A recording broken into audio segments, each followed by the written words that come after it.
Ei, fala pessoal, tudo bem? Vamos à nossa aula 9.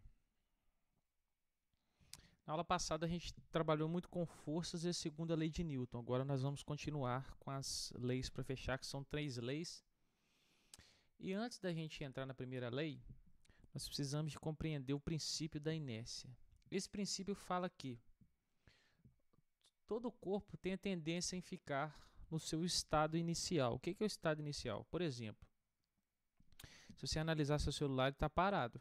Se nada encostar nele, ele vai ficar nesse estado parado. Se eu jogasse uma pedra do alto do edifício e, vamos supor, não tivesse solo para ela cair, para ela parar, ela iria ficar caindo ali eternamente. Então, o que vocês têm que entender é que o princípio da inércia é uma tendência. Tudo que é feito de átomos tem uma tendência de ficar no seu estado inicial, tá? Quem descobriu isso foi um tal de Galileu. O que o Galileu fez? Deixa eu abrir o pente aqui para explicar.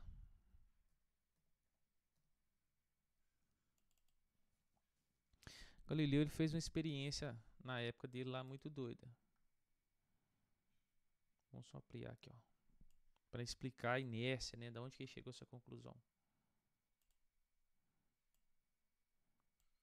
Ele tipo pegou uma rampa,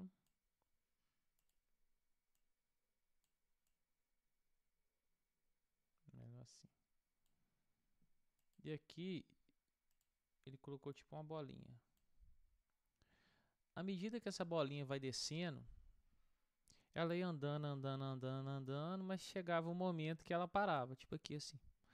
Aí o que ele fez? Ele veio tipo com uma lixa, lixou tudo aqui, deixou a superfície mais lisa. Aí quando ele jogava a bolinha de novo, depois de ter lixado, ele viu que a bolinha andava mais um pouco. E ele lixou, viu que a bolinha andava mais um pouco, e qual a conclusão que ele chegou? Foi, olha, se eu conseguisse deixar essa superfície extremamente lisa, essa bolinha cair, num liso perfeito, digamos assim, ela cair e andar eternamente. Porque o que está fazendo ela parar aqui é o atrito, que é o atrito é uma força que digamos assim, as rachaduras, as coisas, ondulações do solo atrapalham ela a continuar andando. E ele concluiu que se não existisse o atrito nessa situação, que é promovido pelas uniformidades do solo, a bolinha fica eternamente andando. Tá? Então ele concluiu que a inércia é tudo que tem matéria tende a ficar no seu estado que pode ser de repouso, que é o exemplo que eu dei de celular, ou de movimento, que eu dei o exemplo da bolinha ali na experiência do Galileu. Só que é o seguinte, esse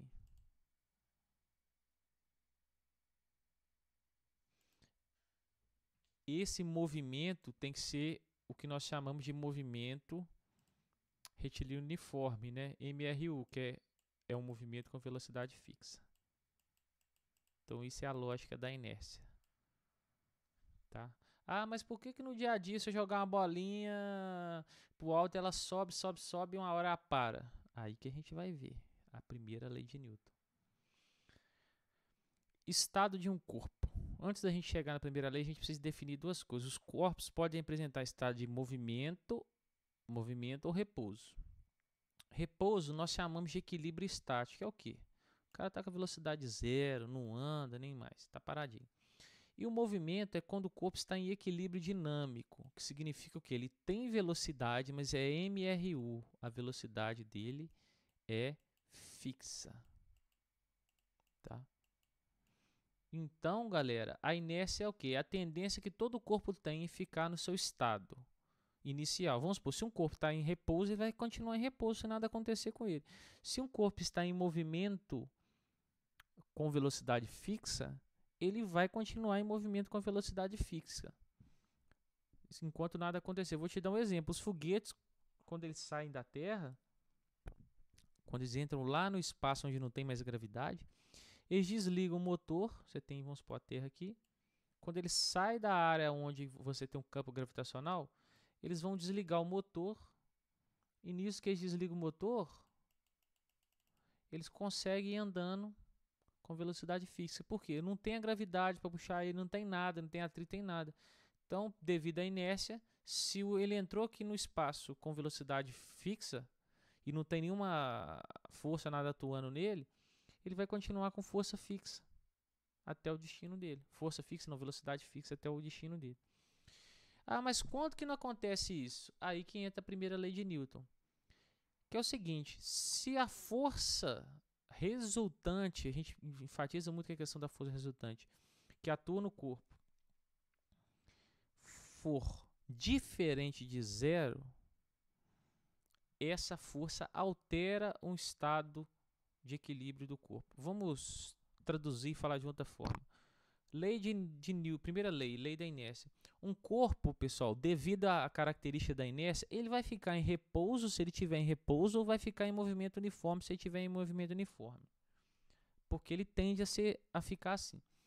A menos que uma força resultante atue sobre ele e altere, modifique o seu estado de movimento ou repouso. Então vamos supor, você está aqui. Se eu jogo uma bolinha para o ar, o estado inicial dela era de movimento retilíneo uniforme, mas você tem a força da gravidade puxando ela para baixo o tempo todo. Então essa força da gravidade vai ser uma força resultante que atua sobre o corpo, que não é igual a zero. Então você vai ver que ela inicia com a velocidade, depois essa velocidade vai diminuindo até que ela chega aqui no topo com velocidade igual a zero. Depois ela volta a cair. Um belo exemplo do que? Se não tivesse gravidade, eu ia jogar ela para cima, ela ia embora. Se estivesse lá no espaço, ela ia embora. Por quê? Se nenhuma força atua no corpo, ele tende a ficar no seu estado inicial. Então, se ele iniciou seu movimento com a velocidade fixa, ele iria continuar com o seu movimento de velocidade fixa e ir embora. Correto? Agora, se eu aplico qualquer força, a gente tem que lembrar da aula passada que eu provoco uma aceleração. Se eu aplicar uma força a favor da bolinha, ela vai aumentar essa velocidade, vai ganhar velocidade, vai deixar de ser fixa. Então ela subiria mais rápido. Se eu aplico uma força contrária ao movimento, que é o caso da gravidade, eu vou freando, vou diminuindo a sua velocidade. Então ela vai perdendo velocidade. Outro exemplo, boliche. Você tem lá o pino do boliche lá. E pino torto. Qual o estado de repouso dele? Qual o estado dele? Repouso, né? Velocidade fixa. Se nenhum, velocidade fixa não, vamos voltar. Estado dele é de repouso, velocidade nula. Se nenhuma força atuar ele, devido à lei da inércia, ele vai ficar em repouso. Agora, a hora que chega a bola de boliche, nossa senhora, tem que fazer uma bola direita, né? A bola vai aplicar uma força no nosso pino. E essa força que ela vai aplicar, que vai ser minha força resultante, não vai ser zero, vai ser diferente. Aí, a partir disso, essa força vai alterar o estado dele, que era de repouso, e passa a ser movimento, entende? Então, essa é a lógica. Que nem a experiência do Galileu, o que acontecia? A bolinha descia a rampa com velocidade fixa, mas o atrito ia freando. Então, ela descia com a velocidade e depois ela começava a ir freando, freando, freando, até parar. Tá? Então, resumindo, um corpo ele vai tender a ficar no estado dele inicial, que pode ser repouso ou MRU. Isso só muda se alguma força resultante diferente de zero atuar sobre ele. Por que eu falo resultante? Eu posso ter um corpo aqui que tem uma força atuando nele para cá e outra força nele atuando para lá. Então quer dizer se ele está em repouso e tem essas duas forças, ele vai quebrar o repouso dele, né? A inércia vai ser quebrada, ele vai alterar o estado dele de repouso ao passar em movimento? Não. Se essas duas forças tiverem o mesmo valor, a força resultante sobre esse corpo vai ser nula. Então, se eu não tenho força resultante, eu não altero o estado inicial dele. Por isso que é importante que a nossa força resultante, tá? Essa cabecinha aqui, essa pessoa aqui, ela tem que ser diferente de zero, não pode ser zero, tá? Exemplos. Você está dirigindo o carro. O carro está em movimento. Quando você freia bruscamente, o que acontece com o seu corpo? Ele não é jogado para frente? Por quê? Sua tendência era estar em repouso. Quando o carro freia, a tendência do seu corpo... Quer dizer, vou falar de uma forma mais simples para vocês entenderem. Vamos pegar o solo como referência. Seu corpo está em movimento em relação ao solo, correto? Porque você está dentro do carro em movimento.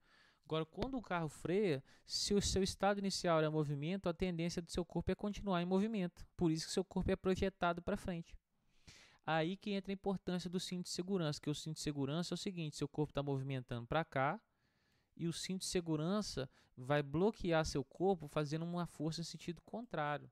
Essa força com sentido contrário vai ser a força resultante que vai atuar em cima do seu corpo, que no caso vai ser diferente de zero, e vai alterar o estado inicial dele, que antes, em relação ao solo, você estava em movimento retilíneo uniforme, por exemplo. Quando o carro freia, a tendência é você continuar, pela lei da inércia. Aí chega o cinto de segurança, exerce uma força em sentido oposto e quebra a inércia do seu corpo. Aí que está a importância do cinto de segurança. Terceira lei de Newton, famosa ação e reação. Gente, para você não errar, se você quiser errar alguma coisa de terceira lei de Newton, é só você desobedecer esses 3 itens, tá? Então vou ensinar vocês a errar. Desobedece esses 3 itens que você erra facilmente. É só prestar atenção nisso. É a famosa ação e reação. Toda ação corresponde a uma reação de mesmo modo, mesmo sentido, direção e sentidos opostos.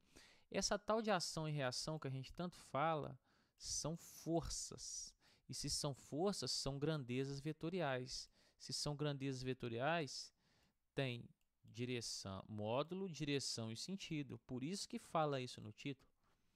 Vamos aos itens. Essas forças constituem o denominado par de ação e reação. Aqui, por exemplo, ó, botaram um símbolo para ela. A F e a menos F. A menos F aqui simplesmente, tipo assim, é a F em sentido oposto. Podem ser chamadas de ação e reação, uma vez que agem simultaneamente nos 2 corpos. Ou seja, o par de ação e reação, pessoal, acontece simultaneamente. Por exemplo, se eu botar um ímã e o ferro, a hora que o ímã começa a atrair o quadrado de ferro, por essa força aqui, estão, ó, o ímã puxando o ferro é a ação. E a reação é o ferro puxando o ímã. Essas 2 forças vão acontecer simultaneamente, não é uma acontecendo e depois a outra não. Eu vou dar vários exemplos para ilustrar isso. É que quando eu também aplicar a força de ação e a reação acontecer, elas vão acontecer em corpos diferentes, com isso elas não vão se anular.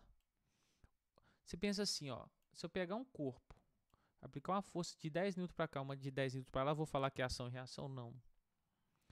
Ação e reação é uma força que um corpo, vamos supor, o ímã faz uma força no ferro e o ferro faz uma força no ímã. A ação é de um corpo no outro corpo e a reação é o inverso, é do outro corpo no corpo inicial. Este caso aqui não é ação e reação, porque 2 forças no mesmo corpo, elas se anulam, vira cabo de guerra, né? Um puxa para um lado, outro puxa para o outro. Aqui não.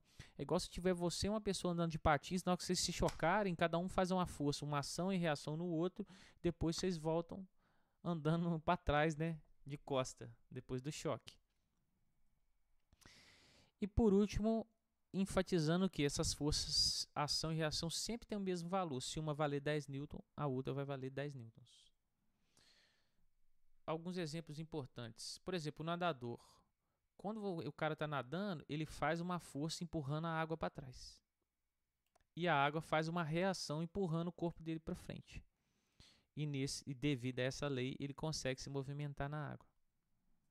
O canhão é a mesma coisa. Quando ele atira, que ele faz uma força na bola, né? Essa força que ele faz na bola ali através da explosão, que é uma ação, ele também recebe. Por isso que após ele atirar a bola, qual a tendência do canhão? Andar para trás. Ou seja, a força que o canhão faz na bola, a força que o corpo A faz na bola, isso aqui é uma legenda, saca? É igual a força que a bola, que é B, faz no canhão, que é o corpo A. E o negativo é porque, nota, elas são sentidos opostos. E aqui fica uma pergunta para a gente fechar. Para qual, se eu tiver um carrinho com roda, um ventilador e tipo uma vela de um barco, esse carrinho como é que é? Ele vai andar? Não vai andar? Vai para a direita ou vai para a esquerda? que a gente precisa de entender aqui? Isso tudo é um único corpo, como se fosse um barco. Se eu estiver num barco no meio do mar e começar a soprar a vela, o barco vai andar? A resposta correta é não. É a mesma coisa que eu tô parado e tô puxando meu braço e querer fazer eu me movimentar com isso. Diferente se alguém pegar meu braço e movimentar. Por quê? Eu tenho um corpo em que quando eu faço esse vento para cá, o ventilador está empurrando a massa de ar para frente, mas a massa de ar empurra o ventilador para trás. Como ambos estão presos na mesma estrutura, eu não consigo andar. Entendido? E aqui a gente enfatiza uma coisa que é o quê? Quando as forças acontecem dentro de um sistema, o que é um sistema na física? Se eu pegar que eu tenho um ventilador, uma vela, isso tudo não está integrado, eu chamo isso de sistema. Apesar de eu ter várias nuances aqui, um ventilador, uma vela, isso tudo funciona como um único corpo. Quando eu falo que algo é um sistema na física, eu falo que isso é um único corpo, um só coração. Então, quando eu tenho forças dentro de um sistema, essas forças não vão fazer ação e reação. Agora, põe um ventilador aqui do lado de fora para soprar nisso aqui. Aí você vai ver o trem acontecer. Que ao mesmo tempo o ventilador joga a massa de ar que tende a fazer a vela para frente, a massa de ar faz uma reação em cima do ventilador, empurrando o carrinho para trás. Então ele não sai do lugar. Tá? Este caso é um exemplo clássico de forças que acontecem dentro do sistema, de um sistema. Exemplo, eu puxar o meu braço, eu não ando. Agora, quando você faz bagunça, a mãe puxa você pelo braço, você sai do lugar na hora. Beleza, galera? Então é isso aí. Grande abraço.